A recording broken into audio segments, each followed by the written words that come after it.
আজকে গিয়েছিলাম মোহনপুর মৌগাছি থানা। তো এটা খয়রা রাজশাহীর পাশে। তো বিশাল একটি প্রান্তিক খামারি, মহিলা প্রান্তিক খামারির গরুর প্রতিবেদন করলাম। তো পুরো প্রতিবেদনটা দেখবেন আশা করি। এখন দেখুন প্রতিবেদনটি। আসসালামু আলাইকুম, কেমন আছেন? এটা বিশাল গরু, এটা কি আপনার নিজের ঘরের গরু? এটা কি আপনার মানে নিজের গাভীর থেকে? কতদিন হলো এটা পালছেন আপা? 4 বছর হয় নাই? তাহলে তো এটার মনে হয় 4 দাঁতের উপরে, 4 দাঁতের উপরে আছে। আচ্ছা, এটা আপনি নিজে পেলেছেন তাই তো? যাক আলহামদুলিল্লাহ। তো এটার বয়স বলছেন আপনি 4 দাঁত হয়নি বা 4 বছর হয়নি? 4 বছর হয়নি, ঈদের পরে 4 বছর হবে। ঈদের পরে 4 বছর হবে। মাশাআল্লাহ, অনেক সুন্দর একটা গরু। তো এটার ওজনের কোনো ধারণা আছে কি আপনার?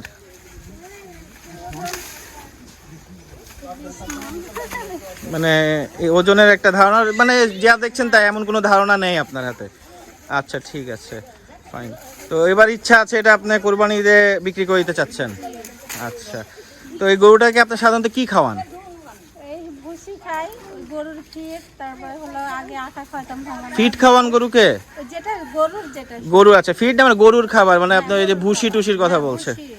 আচ্ছা ঠিক আছে, ঘাস খাওয়ান? হ্যাঁ, আপনাদের এখানে ঘাসের ব্যবস্থা আছে? ঘাসের ব্যবস্থা আছে, সেরকম অত ঘাস খাইনি। আচ্ছা ঠিক আছে, বুঝতে পারছি। এই গরু ছাড়া এই গরু ছাড়া আর কোনো গরু আছে আপনার? ওই দুইটা আছে। ওই যে ওই দুইটা আছে, ওটা ওটা কি ওই গরুর মা? হ্যাঁ, ওই গরুর মা। ওই গরুর মা হচ্ছে এটা, দেখেন এটা হচ্ছে কি গরুর মা, আর এটা হচ্ছে গরু। মায়ের চেয়ে গরু কত বড়। আচ্ছা, তো আপনি কি চাচ্ছেন কি এটা কি হাটে উঠাবেন নাকি বাসার থেকে বিক্রি করে দিতে চাচ্ছেন? বাসা থেকে বিক্রি করলে তো ভালো হয়। বাসার থেকে? কত আদর করে মানুষকে। হ্যাঁ মাশাআল্লাহ, অনেক সুন্দর গরু। ওরে একটু দেখি, একটু দৌড়ঝাঁপ করবেই, সমস্যা নাই। আচ্ছা, তো এই গরুটার আনুমানিক মূল্য কত চাচ্ছেন আপা? জি, 5.5 লাখ দিবেন। 5.5 লক্ষ আপনার চাওয়ার দাম। অবশ্য আপনার কথা বলার তো সুযোগ আছে না? হ্যাঁ, তো ওইটাই, যেটা কম বেশ করে যদি হয় তাহলে ছেড়ে দিবেন, নাহলে এত বড় গরু তো আবার পালাও কষ্টকর, যতদিন যাবে। আমি অনেক আদর করে গরুকে মানুষ করছি, আমার ভাত চর্চায় তো মনে হয় আদর। ওইটা বিশাল গরু, এই গরুটা। আমাকে গা লাগতে, আমার মা যে ওরকম তাও গা লাগতে। কোনো নাম রাখছেন কি গরুর? গরুর নাম কি রাখছে? না, কোনো নাম তো রাখেননি, গরুর নাম গরুই তাই তো? হ্যাঁ, যাক ঠিক আছে, সমস্যা নেই। এটা আপনি চাচ্ছেন 5 লাখ তাই তো?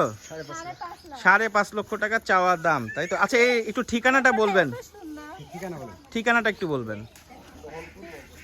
মোহনপুর মৌগাছি, থানা মোহনপুর, গ্রাম মৌগাছি। থানা মোহনপুর মৌগাছি, রাজশাহী। রাজশাহী থানা মোহনপুর মৌগাছি। তো এটা খুব সুবিশাল একটা, বিশাল একটা গরু। 4 দাঁতের উপরে হবে, 4 দাঁতের উপরে হবে রাইট? 6 দাঁত হবে মনে হচ্ছে। যাই হোক, তো সুন্দর একটা, আমাদের একজন আপা, গৃহস্থী আপা এই গরুটা লালন পালন করেছে। এই প্রথম এটা আপনি? মানে আমি গরু জীবনেও কখনো ছুঁয়েই দেখিনি। আচ্ছা আচ্ছা, এই প্রথম পুষছেন? আমি এই গরুটা পুষছি, সবাই বলছে এই গরুটা পুষো, ভালো হবে ভালো হবে। হ্যাঁ, অনেক বড়, আমি একে 3 বার 4 বার 5 বার পর্যন্ত গোসল করাইছি। হ্যাঁ, পার ডে, প্রতিদিন? আমি যখনই ওকে খাবার খাইতে যখনই যাই, আমাকে ওই 10 মিনিট 15 মিনিট এরকম গা চুলকাতে হবে, লাগতে হবে, না আমাকে নিয়ে যেতে হবে। না, গরু শান্ত আছে কিন্তু ওরকম কোনো লাফালাফি কুদাকুদি করে নাই। গা চুলকালে আপনারা যদি গা চুলকান তাও কিছু বলবে না। আচ্ছা, তো আপনার যদি আপনার সাথে যোগাযোগ কেউ করতে চায় তাহলে নিশ্চয়ই আপনার কোনো মোবাইল নাম্বার আছে? যে মোবাইল নাম্বারটা একটু কাইন্ডলি বলবেন। আমার ফোনটা নিয়ে এসো তো, আমার ফোনের নাম্বারে তো 01 01777। না, ওই দুটাই 7 হবে। আচ্ছা, 0177 9 93 5 58 1 6 160। আচ্ছা, তো এটা হচ্ছে মোবাইল নাম্বার, ডেসক্রিপশনে দেওয়া হবে। আপনারা যারা এই গরুটি পছন্দ করবেন তারা অবশ্যই এই নাম্বারে যোগাযোগ করবেন। সুন্দর গরু, গৃহস্থের গরু। তো গরুটা আসলেই সুঠামদেহী এবং খুবই সুন্দর। সবাই ভালো থাকবেন, আসসালামু আলাইকুম।